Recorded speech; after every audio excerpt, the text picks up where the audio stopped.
Welcome to recipes in my way. இன்றைக்கி நம்ம அருமையான சுவையில் கிறிஸ்பியான காலிஃப்ளவர் சில்லி தான் செய்ய போகிறோம். ரொம்ப சுலபமாக இதை எப்படி செய்கிறது, இதுக்கு தேவையான பொருட்கள் என்ன பார்க்கலாம் வாங்க. 2 கப் அளவு தண்ணி வச்சுருக்கேன். 350 கிராம் அளவுக்கு காலிஃப்ளவர் சின்ன சின்ன துண்டுகளாக நறுக்கி வச்சுருக்கேன். இதை போட்டுக்கலாம். இதில் 2 டீஸ்பூன் உப்பு, 1/4 டீஸ்பூன் மஞ்சள் தூளையும் சேர்த்து கலந்து விட்டு கொதிக்க விட்டுடலாம். ரொம்ப நேரம் இது கொதிக்க வேண்டியதில்லை. இந்த மாதிரி கொதித்து வரும்போது ஸ்டவ் ஆஃப் பண்ணிவிட்டு இதை எடுத்துடலாம்.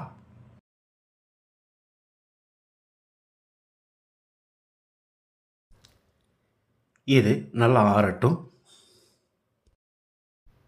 ஒரு பவுலில் 1 டேபிள் ஸ்பூன் காஷ்மீரி மிளகாய்த்தூள், 1 டீஸ்பூன் சாதாரண மிளகாய்த்தூள், 1 டீஸ்பூன் உப்பு, 2 teaspoon chicken masala,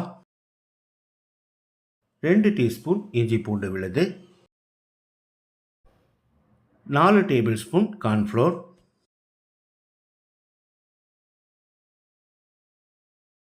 3 tablespoon maida, 1/4 cup அளவுக்கு தண்ணி ஊற்றி தோசை மாவு பதத்துக்கு கலந்துடலாம். இப்போ இதில் நம்ம வேக வச்சு எடுத்து வச்சுருந்த காலிஃப்ளவர் துண்டுகளை போட்டு கலந்துடலாம். காலிஃப்ளவரில் நல்லா கூட்டாகிற மாதிரி கலக்கணும். இந்த மாதிரி கலந்த பிறகு இப்போ இதை எண்ணெயில் போட்டு பொரிச்சு எடுத்துடலாம்.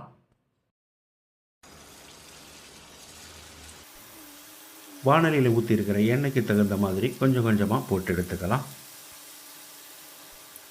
போட்ட பிறகு 1 நிமிஷம் எதுவும் பண்ண வேண்டாம். 1 நிமிஷத்துக்கு பிறகு ஒன்றோட ஒன்று ஒட்டி இருந்தால் இதை பிரித்து விடணும்.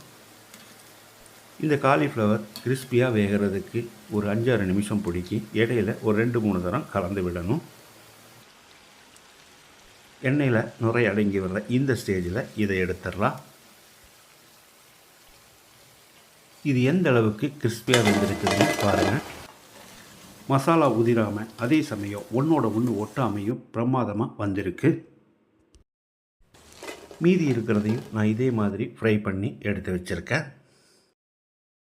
அதே எண்ணெயில் கொஞ்சமாக கருவேப்பிலையை ஃப்ரை பண்ணி போட்டுக்கலாம்.